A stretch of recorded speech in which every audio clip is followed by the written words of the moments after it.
Side کرو. الحمدللہ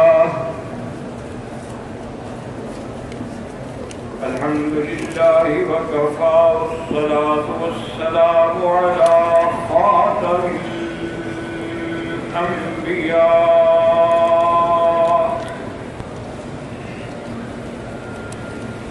سیدنا وحبیبنا محمد المصطفى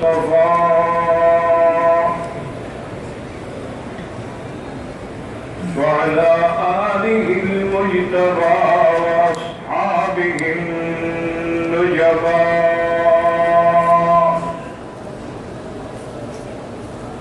اللهم صل على سيدنا محمد النبي الأمي الهاشمي وعلى آله وأصحابه نجوم الهدى.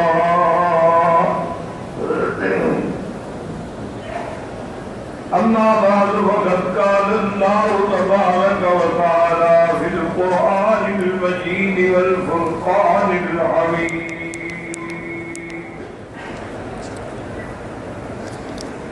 أعوذ بالله من الشيطان الرجيم بسم الله الرحمن الرحيم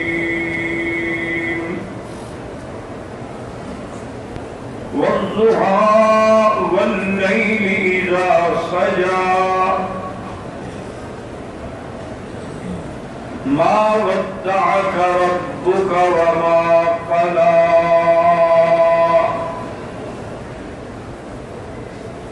وللآخرة خير لك من الأولى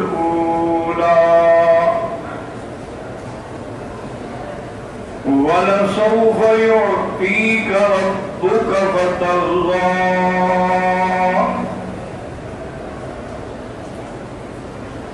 صدق الله العلي العظيم وصدق رسوله النبي الكريم.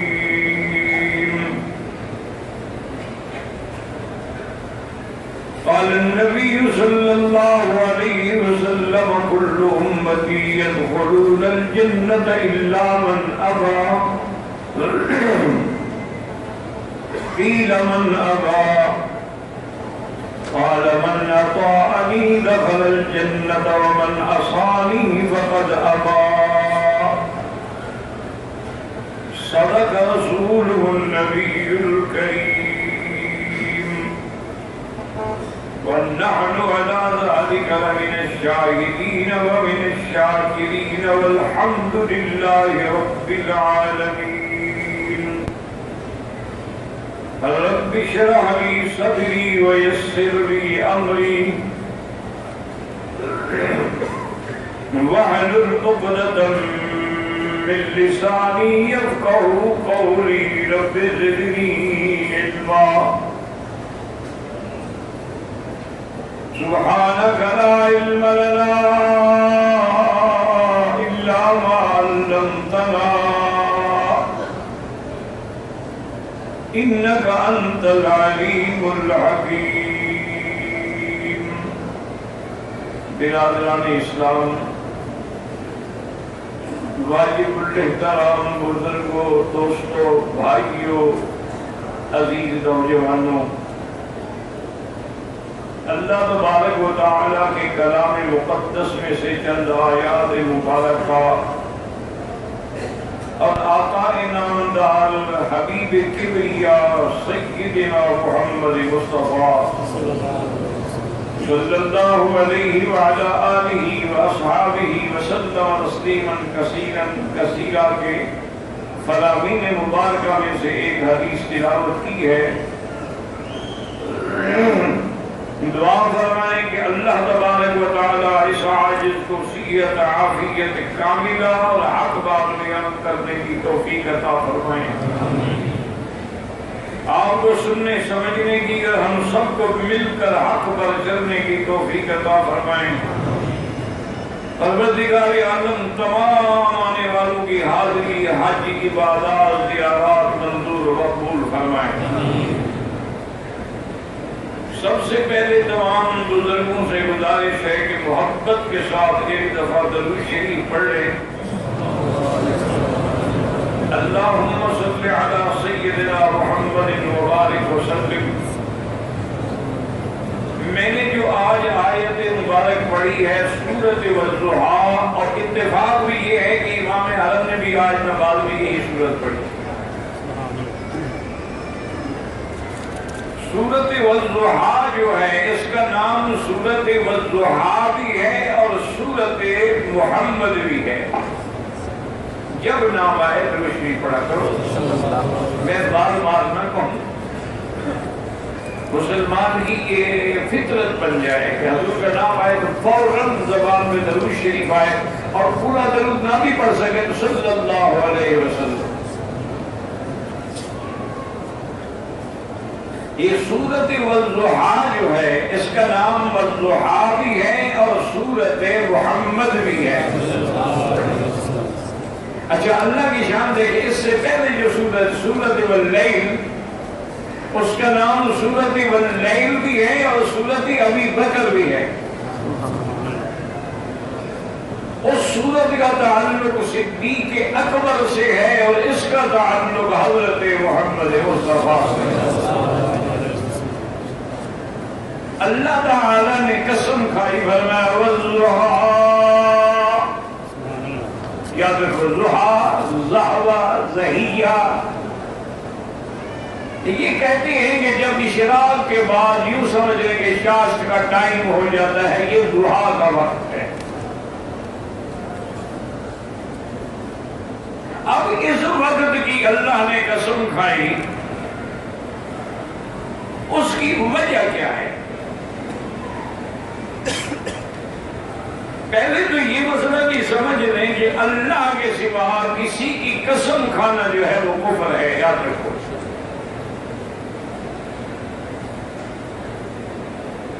اگر آپ اس سفر حج میں ایک سورت قرآن کا بھی ترجمہ صحیح سمجھ رہے ہیں تو سمجھو الحمدللہ سفر مبارک ہو گیا۔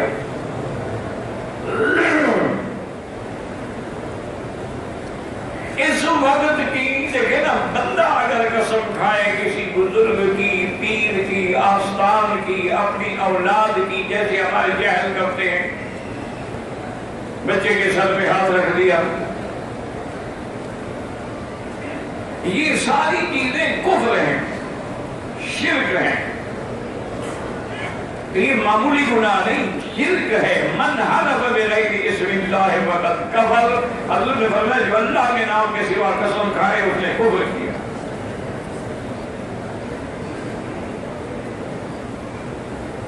لیکن اگر اللہ تعالی خود قسم کھانا چاہے تو وہ خالق ہے، مالک ہے، ان کی مرضی ہے وہ جس چیز کی قسم کھائے۔ اسی لیے پورے قرآن میں آپ نظر دوڑائیں، اسی جگہ اللہ نے فرمایا والتین والزیتون وطور سینین وہذا البلد الامین۔ اللہ نے تین یعنی انجیل کی قسم کھائی، زیتون کی قسم کھائی، طور سینین جس پہاڑ پہ اللہ نے سیدنا موسیٰ علیہ السلام کو تجلی فرمائی اس کی قسم کھائی، اور اس شہر امین کی بھی قسم کھائی۔ اور اسی طرح حجاج کرام یہ بات بھی یاد رکھ لیں کہ یہ شان جو ہے نا صرف آمنہ کے لال سیدنا محمد مصطفیٰ صلی اللہ علیہ وسلم کو ملا ہے کہ اللہ نے آپ کے شہر کی بھی قسم کھائی ہے، اللہ نے آپ کی عمر کی بھی قسم کھائی ہے، اللہ تبارک و تعالی نے اس بلد کی بھی قسم کھائی ہے، تو یہ شان صرف حضور کا ہے۔ اب اللہ نے جو قسم کھائی والضحیٰ کی تو اس کی وجہ کیا ہے؟ بعض علماء فرماتے ہیں کہ اصل میں وقت بڑا مبارک وقت ہے، یہی وقت ہے جس وقت اللہ نے موسیٰ علیہ السلام سے کلام فرمایا، اور یہی وقت ہے کہ جب فرعون کے ساحر اور جادوگر مقابلے پہ آئے تو حضرت موسیٰ نے فرمایا کہ موعدکم یوم الزینۃ وان یحشر الناس ضحیٰ،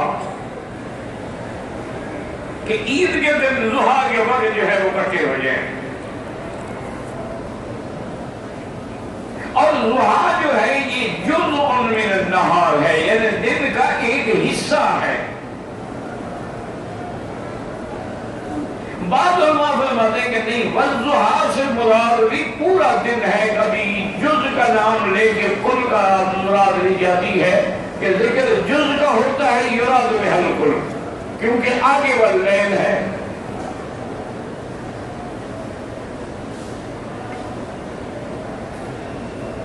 اور اس پہ بھی توجہ کریں کہ پچھلی صورت میں اللہ نے رات کو مقدم کیا اور دن کو مؤخر کیا. واللیل اذا یغشا والنہار اذا تجلی، رات مقدم ہے، دن مؤخر ہے. اس صورت میں اللہ نے دن کو مقدم کیا، رات کو مؤخر کیا. والضحیٰ واللیل اذا سجا، اس کی کیا وجہ ہے؟ بعض علماء فرماتی ہیں اصل وجہ یہ ہے کہ اللہ رات کے پیدا کرنے والے، دن کے پیدا کرنے والے، آسمانوں کے، زمینوں کے، اختلاف لیل نہار کے، ان کی مرضی ہے، کبھی اس کو مقدم کر دیا، کبھی اس کو مقدم کر دیا، کبھی رات کو مقدم کر دیا، کبھی دن کو مقدم کر دیا، کیونکہ دونوں کے خالق تو اللہ کی ذات ہے. لیکن بعض اللہ والوں نے اس میں بھی ایک نکتہ لکھا ہے. انہوں نے کہا کہ سورت ابو بکر میں رات مقدم ہے، دن مؤخر ہے. وجہ یہ ہے کہ ابو بکر پہ کفر کا زمانہ گزرا ہے، وہ اندھیرے سے گزرے ہیں. کچھ دنوں تک سیدنا ابی بکر جو ہے زمانہ جاہلیت میں اپنے باپ دادے کے لیے ٹھیک ہے کہ انہوں نے کبھی سجدہ نہیں کیا بت کو، لیکن بہرحال دین آباد تھے تو ان کے ہاں اندھیرا تھا. اور مدنی مصطفیٰ کی زندگی میں تو ایک لمحے کا بھی اندھیرا نہیں تھا، یہاں دن کی قسم کھائے، کیونکہ حضور لا الہ الا اللہ محمد رسول اللہ. اتنے میں آپ درود شریف پڑھ لیا کریں، وقت ضائع نہ کریں. اور اس مقام پہ ہیں آپ کے جہاں ایک پڑھو اور لاکھ مل جائے. ایسی منڈی کہیں دیکھیے، ایک نماز پڑھو 1 لاکھ کا ثواب لے لو، ایک طواف کرو 1 لاکھ کا ثواب لے لو، ایک ریال خیرات کرو 1 لاکھ کا ثواب لے لو. یہ منڈی تو کسی جگہ نہیں ہے دنیا میں. مدینہ منورہ میں قحط پڑ گئی، شدید قحط کا زمانہ تھا، اور حضرت عثمان رضی اللہ تعالی عنہ کا قافلہ تجارت جو ہے وہ مال لے کے آیا. تقریباً 200 اونٹ جو تھے نا وہ گلے سے لدے ہوئے تھے. مدینہ منورہ کے جو تاجر تھے وہ دوڑے اور فوراً اس وقت منڈی پہ پہنچے. انہوں نے کہا کہ تاکہ سب سے پہلے ہم خرید لیں. ہر تاجر یہ کوشش کرتا ہے. حضرت عثمان نے فرمایا اچھا یہ بتاؤ کہ اس پر منافع کتنا دو گے؟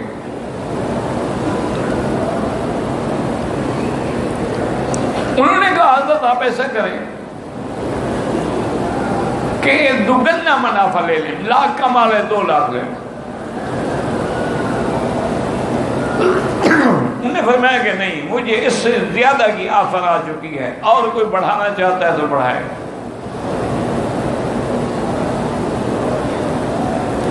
ایک تاجر نے کہا جی 3 گنا لے لیں. بہرحال بعد بڑھتے بڑھتے تمام تاجر جو تھے وہ 5 گنا تک تو گئے کہ جی 5 لاکھ کا نفع لے لے. آپ نے فرمایا نہیں، مجھے جو تاجر ملا ہے نا اس کا آفر جو ہے وہ تم سب سے زیادہ ہے. اب ان تاجروں نے کہا یار اور کون سا تاجر ہے بھلا، یہاں سارے تو ہم آئے ہوئے ہیں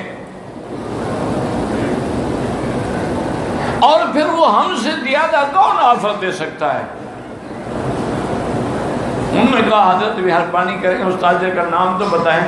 فرمایا یہ مال میں نے اللہ کے راستے میں تقسیم کرنا ہے اور مجھے 1 کا 10 گنا ملنا ہے. حکم دیا غلاموں کو کہ سارا غلہ مدینے کے غریبوں میں تقسیم کر دو، حتیٰ کہ بوریاں بیچ کر بھی ان کو دے دو. تو جہاں رحمت کی منڈی ہو وہاں تو 1 کے 10 ملتے ہیں نا، لیکن حرم میں تو 1 کا 1,00,000 ملتا ہے. گو یاد رکھو یہ حکم نماز کے لیے ہے، حتیٰ کہ بعض علماء تو کہتے ہیں کہ 1 کا 1,00,000 بھی فرض نماز کا ملتا ہے، باقی سنت یا نفل کا نہیں ملتا. لیکن جمہور علماء کی یہی رائے ہے، ائمہ 4 کی، جمہور علماء کی، کہ نہیں، ہر ذکر تو نماز کا ہے، سب نیکیاں اسی کے تابع آ جاتی ہیں. کیونکہ کافر جب جہنم میں ڈالے جائیں گے تو فرشتے پوچھیں گے ما سلککم فی سقر، آج کس وجہ سے جہنم میں جا رہے ہو؟ تو کیا کہیں گے؟ قالوا لم نک من المصلین، ہم نماز والوں میں نہیں تھے. تو اب نماز میں ساری چیزوں کا ذکر آ گیا. تو اس لیے علماء فرماتے ہیں کہ اللہ کا فضل جو ہے وہ اتنا واسع ہے کہ اس کو آپ کیوں پابند کرتے ہیں ایک چیز میں. ایک بدو آیا، عربی کہتے ہیں جنگل میں دیہات میں رہنے والے.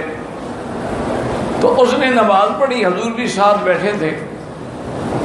نماز پڑھنے کے بعد نے دعا مانگی اللہم ارحمنی وارحم محمدا ولا ترحم معنا احدا، اللہ مجھ پر اور میرے مدنی محمد پہ رحم فرما اور کسی پہ رحم نہ فرما. حضور ہنس پڑے، فرمایا حجرت واسعا، اللہ کے بندے تو نے اللہ کی رحمت کو تنگ کر دیا. اللہ کی رحمت تو اتنی بڑی چیز ہے کہ رحمتی وسعت کل شیء، ہر چیز سے بڑی ہے، ہر چیز سے چھا جاتی ہے.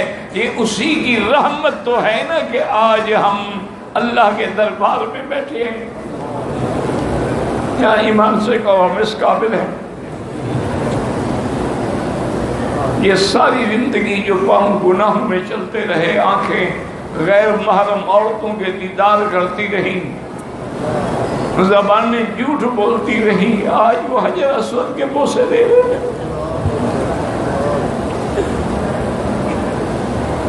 اللہ حضرت مولانا خلیل احمد صاحب سہارنپوری بیٹھے تھے حرم میں، مطاف میں رو بھی رہے تھے اور آہستہ آہستہ کہہ بھی رہے تھے کہاں ہم اور کہاں یہ نکہت گل، کہاں ہم اور کہاں یہ نکہت گل، نسیم صبح تیری مہربانی. کہ ہم اس خوشبو کے سونگنے کے لائق کہاں تھے، یہ تو ہوا چلی تو ہمیں بھی خوشبو آ گئی.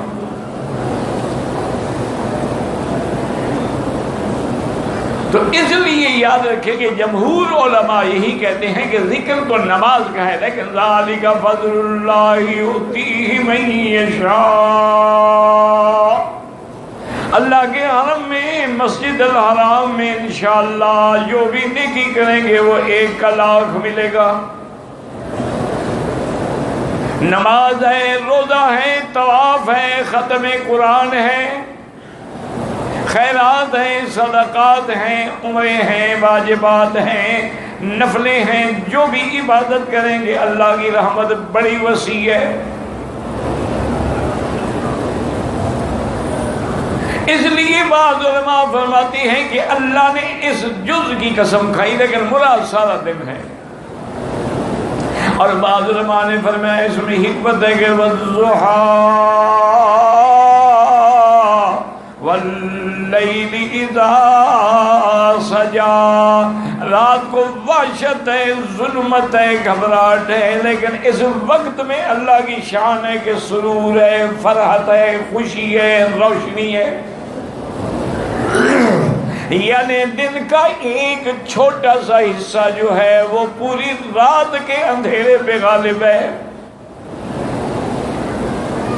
اور بعض علماء نے اس کے بارے میں یہ نکتہ بھی بیان کیا ہے کہ جیسے ضحیٰ ساری رات سے افضل ہے، اسی طرح میرا مدنی محمد مصطفیٰ بھی سارے انبیاء سے افضل ہے۔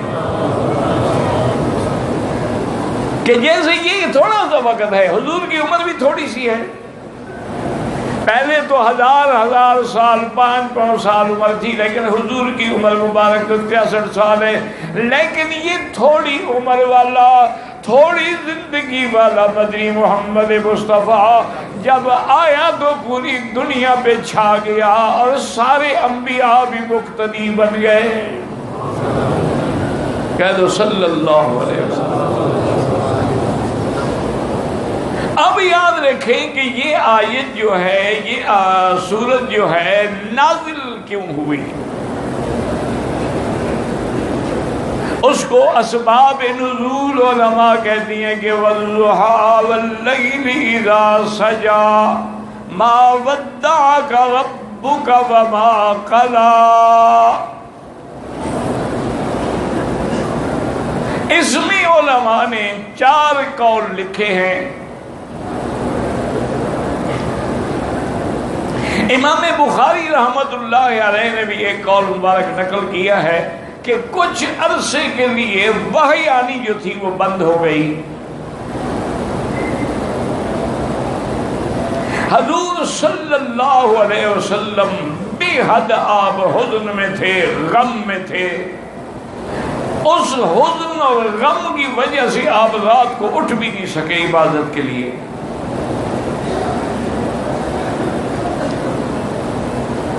جب ایک رات گزر گئی، دوسری گزر گئی، تیسری گزر گئی، تو قریب میں رہتی تھی ابی لہب کی بیٹی بیوی، اس کا نام ام جمیل تھا۔ ویسے نام تو ام جمیل تھا لیکن تھی ام قبیح، بدبخت جو تھی وہ دشمن تھی حضور صلی اللہ علیہ وسلم کا۔ خاوند بھی دشمن تھا، بیوی بھی دشمن تھی۔ اور یہی وہ عورت ہے جو حضور کے راستے میں کانٹے بچھاتی تھی۔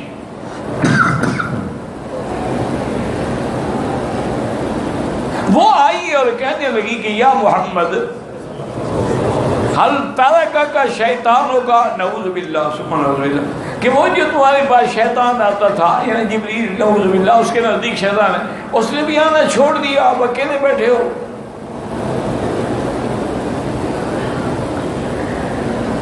تو اس پر اللہ نے یہ قرآن کی آیت نازل کر کے قسم کھائی کہ محمد مصطفیٰ ہم نے آپ کو نہیں چھوڑا۔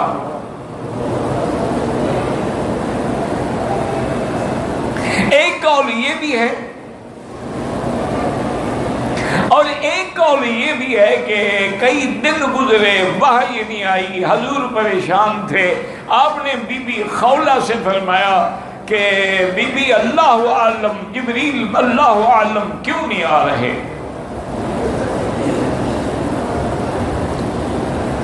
بی بی خولہ کہتی ہیں کہ فَكَنَّسْتُ الْبَيْتَ، میں نے گھر کی صفائی کی،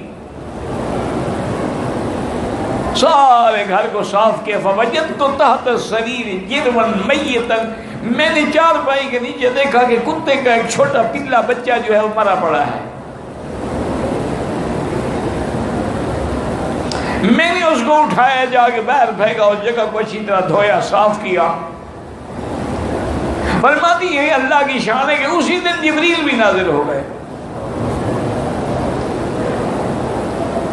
ایک جملہ ہے یہاں، بس عشق رسول ہو تو سمجھ آئے گا، اور اگر زبانی کلامی عشق ہے انگوٹھے چومنے والا پھر سمجھ نہیں آئے گا۔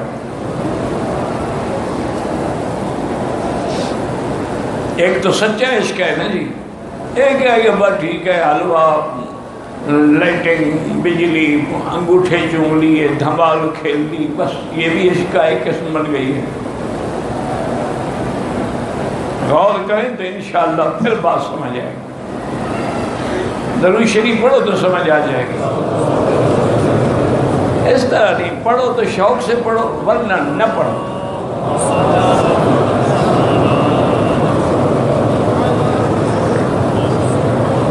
میری بات یاد رکھنا، آپ میرے بزرگ ہیں، میں تو ایک طالب العلم ہوں، آپ کا ادنا خادم ہوں، لیکن بات رکھیں، ایک بڑے آدمی سے بات کریں نا، توجہ آپ کی ادھر ہو اور بات کرو گے کہ بات مجھ سے کر رہے ہو، دیکھ ادھر رہے ہو۔ حضور سے بڑا کون ہے مخلوق میں؟ آدمی حضور کا ضرور بھی پڑھ رہا ہو، ادھر ادھر بھی دیکھ رہا ہو، خیال بھی منتشر ہوں، بس ایک زبانی کلامی فرض ادا کر رہا ہو، تو اس سے بہتر ہے کہ نہ پڑھے، کہیں اس بے ادبی میں پکڑا نہ جائے۔ جب قرآن پڑھو شوق سے، نماز پڑھو شوق سے، اور درود پاک پڑھو شوق سے، اور ایمان سے کہیں کہ جب شوق سے، ذوق سے، محبت سے درود پڑھو، ایمان سے کہیں کہ دل میں لطف آتا ہے کہ نہیں آتا؟ اللہم صلی علی محمد وعلی آل محمد وبارک وسلم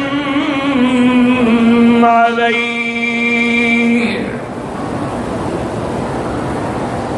جب جبریل آئے تو پتہ ہے حضور نے کیا فرمایا؟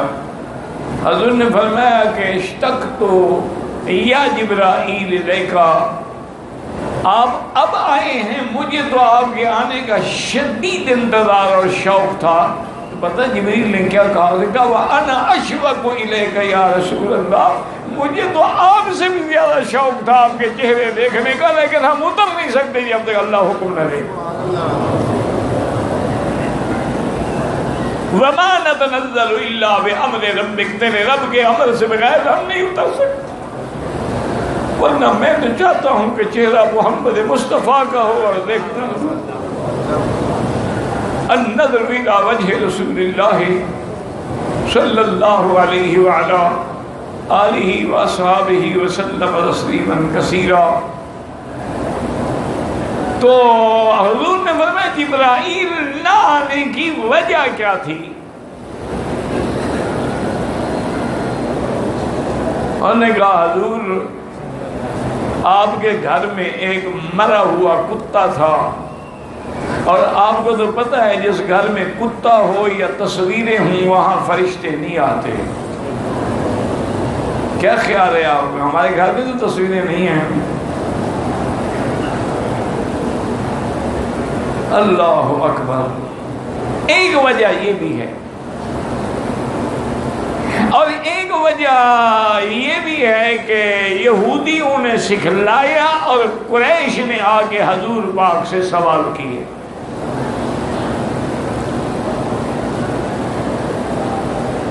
قریش نے 3 سوال بتائے، سکھلائے مکے والوں کو کہ جا کے یہ سوال پوچھیں، اگر تینوں کا جواب دیتے تب بھی نبی نہیں ہیں، اور تینوں کا جواب نہ دے سکیں تب بھی نبی نہیں ہیں، اور اگر 2 سوالوں کا جواب دے دیں اور ایک کا نہ دے پھر وہ سچا نبی ہے۔ امتحان کے لیے احبار یہود نے قریش مکہ کو تیار کیا۔ انہوں نے حضور صلی اللہ علیہ وسلم سے پوچھا کہ یا رسول اللہ ہمارے چند سوال ہیں، ہمیں جواب دیں ان سوالوں کا۔ ایک تو یہ بتلائیں کہ روح کیا چیز ہے؟ دیکھو نا، انسان ہے، اس کے اندر روح ہے، زندہ ہے، روح نکل گئی، مر گیا۔ روح تو ہر چیز میں ہے نا۔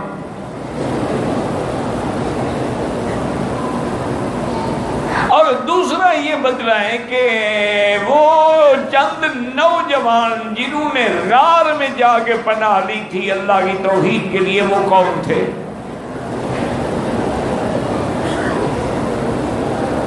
دو سوال ہو گئے، اور تیسرا سوال یہ بتائیں کہ وہ کون سا بادشاہ تھا جو مشرق میں مطلع شمس بھی پہنچا اور مغرب میں مغرب غروب شمس کے مقام پہ بھی پہنچا؟ اس بادشاہ کا نام کیا ہے، قصہ کیا ہے؟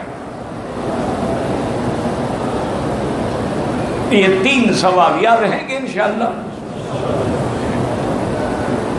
حضور نے فرمایا اجیبکم غدا، میں کل جواب دوں گا، کیونکہ حضور کو انتظار تھی کہ وحی آئے گا تو حضور جواب دیں گے نا۔ اور یہاں سے اپنے عقیدے بھی ٹھیک کرتے جاؤ، اگر انبیاء عالم الغیب ہیں تو وہ بھی انتظار کرتے ہیں کہ وحی آئے تو جواب دیں۔ عالم الغیب تو سب کچھ جانتا ہے۔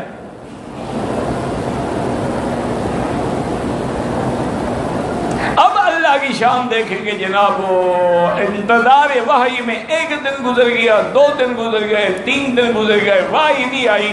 حضور فرماتے ہیں کئیبن حدینن، مجھ پر غم کے پہاڑ ٹوٹ پڑے کہ میں دشمنوں کو کیا جواب دوں۔ فرماتے ہیں میں دور چلا جاتا، پہاڑوں پہ چڑھ جاتا، انتظار کرتا۔ کئی دنوں کے بعد جبریل آئے، وحی نازل ہوئی۔ سب سے پہلے تو اللہ کی طرف سے ایک لطف والا عتاب آیا،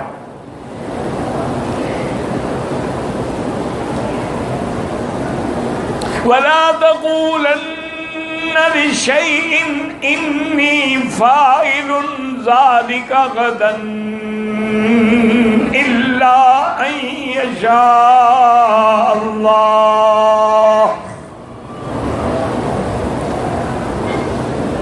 اللہ نے فرمایا میرا مدنی کسی بات میں یہ نہ کہا کرو کہ میں کل کروں گا، کل جواب دوں گا، آگے لازم کہا کریں کہ اگر اللہ نے چاہا۔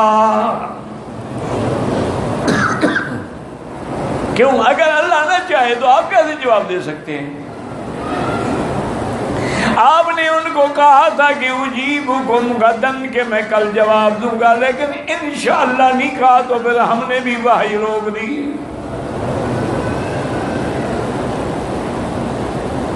اب جو وحی اتری بڑی تفصیل سے سورۃ الکہف نازل ہوئی۔ حضور نے ان کو بتلایا کہ اصحاب الکہف جو تھے وہ جنہوں نے غار میں پناہ لی تھی، اور اس بادشاہ کا نام ذوالقرنین تھا جو مطلع شمس اور مغرب شمس پہ پہنچا تھا۔ باقی روح کے بارے میں اللہ کے سوا کوئی نہیں جانتا۔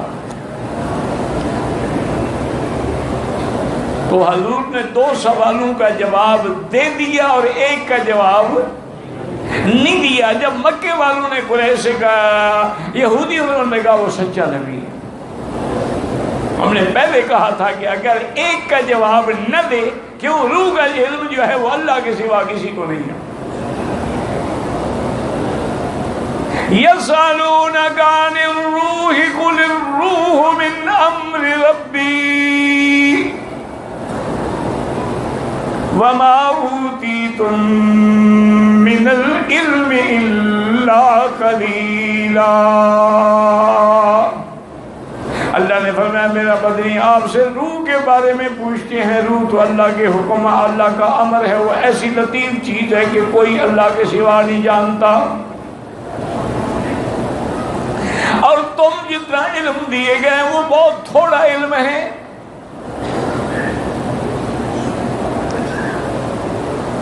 اور ارواح جو ہیں یاد رکھیں ان کے بھی 2 مقام ہیں، ایک ارواح کا مقام علیین میں ہے اور ایک ارواح کا مقام سجین میں ہے۔ اگر مومن مر جاتا ہے اس کی روح علیین میں لے جائی جاتی ہے، اور کافر مشرک مر جائے اس کی روح سجین میں جاتی ہے۔ سجین 7 زمینوں کے نیچے ہے اور علیین 7ویں آسمان پہ ہے۔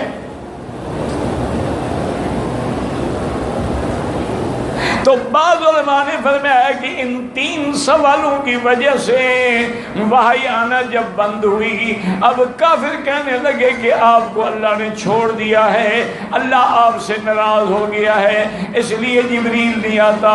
اللہ نے قسم کھا کے جواب دیا کہ والضحیٰ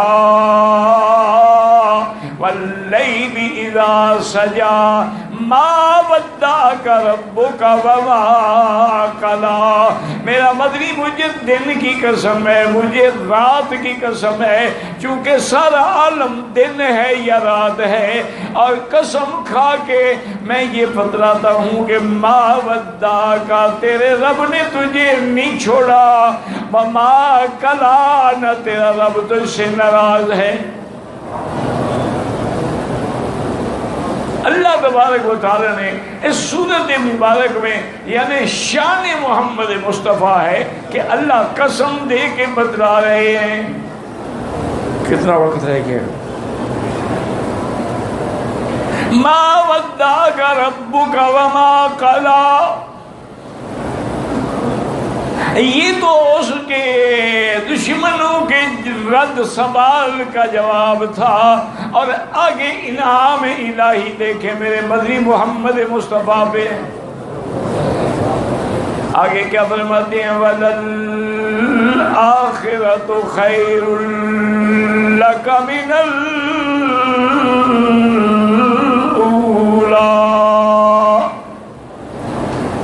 اللہ نے فرمایا میرے مدنی آخرت جو ہے وہ دنیا سے تمہارے لیے زیادہ بہتر ہے۔ کیوں؟ کہ آخرت کی نعمتیں جو ہیں وہ غیر فانی ہیں، فنا ہونے والی نہیں، وہ باقی ہیں، ازلی ہیں، سرمدی ہیں، ابدی ہیں، جو کبھی ختم نہیں ہوگی اور جن کا کسی کو پتہ بھی نہیں ہے۔ فلا تعلم نفس ما اخفی لهم من قرۃ اعین، اور حضور فرماتے ہیں ما لا عین رأت ولا اذن سمعت ولا خطر علی قلب بشر، ایسی نعمتیں ہیں کہ جسے کبھی آنکھ نے دیکھا نہیں، کانوں نے سنا نہیں، اور کبھی انسان کے دل میں بھی ان کے بارے میں خیال نہیں گزرا۔ تو آپ اس دنیا کی باتوں کا غم کیوں کرتے ہیں؟ وَلَلْآخِرَةُ خَيْرٌ لَكَ مِنَ الْأُولَىٰ۔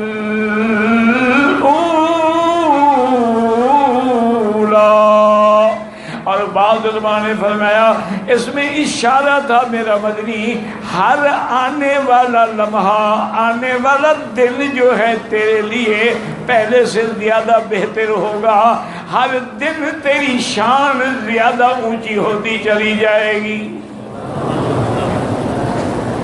اللہ اکبر۔ اور دیکھیں اللہ کا وعدہ دیکھیں کہ میرے مدنی پاک نے جب حضرت عمر اسلام لائے ہیں 40 آدمی سے مسلمان ہوئے، جب ہجرت فرمائی تو 80 آدمی مسلمان ہوئے، اور جنگ بدر میں 313 مسلمان ساتھ تھے، اور حدیبیہ عمرے کے لیے جب آئے حضور تو 1500 کا لشکر ساتھ تھا، اور پھر جب فتح مکہ کے لیے آئے تو 10,000 کا لشکر ساتھ تھا، اور جب حنین کے لیے گئے تو 12,000 کا لشکر ساتھ تھا، اور جب تبوک کے لیے نکلے تو 32,000 کا لشکر ساتھ تھا، اور جب حجۃ الوداع اپنے آخری حج پہ حضور آئے تو 1,00,000 سے بھی زیادہ تھے۔ اب دیکھیں ہر لمحہ حضور کے لیے بہتر ہے کہ نہیں؟ اس لیے فرمایا وَلَلْآخِرَةُ خَيْرٌ لَكَ مِنَ الْأُولَىٰ۔ واللہ عالم۔ کچھ سوالات بھی آپ لوگوں کے ہیں، دعا کرتے رہیں، اللہ صحت عافیت ہمت دے۔ انشاءاللہ 1-2-4 دن کے بعد پھر کوشش کریں گے کہ سوال اگر بچ گئے تو عشاء کے بعد بھی ان کے جواب دینے کی کوشش کریں گے۔